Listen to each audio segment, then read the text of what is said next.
Kumbukeni ndugu zangu waandishi wa habari na wanasimba, tulikuwa wateja huko nyuma, tulikuwa tunaburuzwa kadri wanavyotaka wao. Wanakuja kwenye mechi wakiwa na uhakika wa ushindi, lakini msimu huu imekuwa ni tofauti kabisa. Mechi zote mbili wameshuhudia hata wao wenyewe ya kwamba Simba hii ina mabadiliko makubwa. Hivi sasa wakikaa kuizungumzia Simba, wanaizungumzia timu ambayo inawatishia maisha kwa upande wao.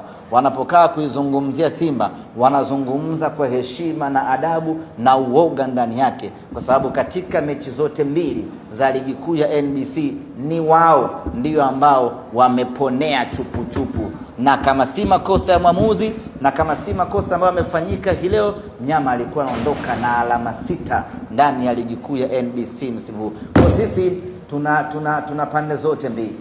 Tunajilaumu ya kwamba tumekosa ushindi, lakini vile vile tunajipongeza kwa timu yetu kuongezeka ubora. Na sasa nyinyi mnakumbuka ilifikia mahali walikuwa na kiburi, wanasema ya kwamba Simba sio sisi Yanga na Simba sio dabi tena, wakajitafutia kadabi kao huko ambako wao wanakaona ndiyo kagumu. Zote hizo zilikuwa ni dhihaka na dharau baada ya Simba kukosa matokeo kwa muda mrefu, lakini sasa hivi hawana uwezo wa kusema ya kwamba Simba na Yanga sio dabi tena, kwa sababu mara zote mbili wameponea chupu na mara moja tumewafunga kwenye fainali la kombe ya Muungano. Kwa sisi we are very proud na timu yetu, na wala hatuna sababu wana Simba ya kukaa kinyonge.